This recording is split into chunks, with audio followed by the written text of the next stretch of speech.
Well, good morning. Happy Saturday, Valentine's Day. Mark Milam here, your mortgage professional. So we got a slew of labor data this week.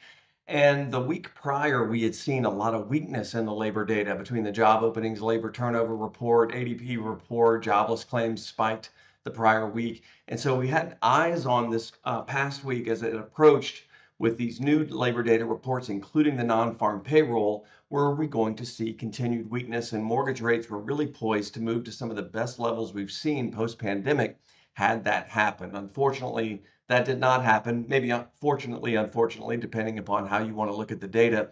Labor data came in more resilient. Non-farm payrolls beat to the upside. Let's take a quick look at the week that was here. In particular, I'll call your attention right here to non-farm payrolls. They were estimated at 66,000. They almost doubled that here, coming in at 130,000. Unemployment ticked down to 4.3% with an expectation of 4.4%. These jobless claims that had spiked in the prior week came back down, meeting expectations right around 227,000 in jobless claims. Listen, until we get up over, around 300,000 in jobless claims, don't expect any significant movement from the Federal Reserve to cut the Fed funds rate. Here's one other thing I want to call your attention to. Existing home sales fell to 3.91%. That's the worst level for a month since November of 2024. It was a bit predictable because pending home sales going back into December were terrible. And so pending home sales eventually become existing home sales, and naturally January followed suit.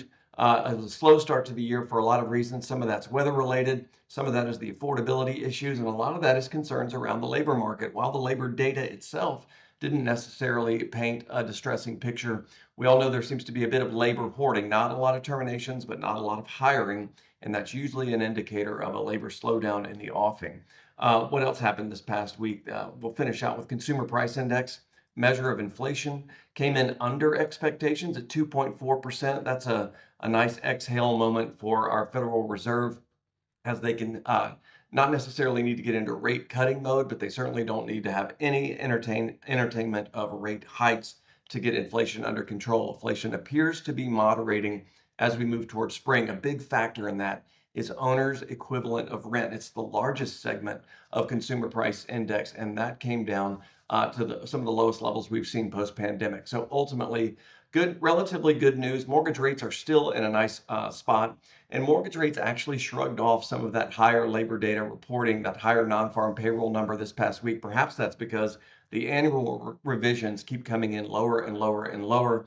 And maybe there's a bit of skepticism around that non-farm payroll report, given that it's a survey and not technically data driven like jobless claims. If I can be of any service to you over the holiday weekend, don't hesitate to reach out. Mark.Milam at highlandmtg.com.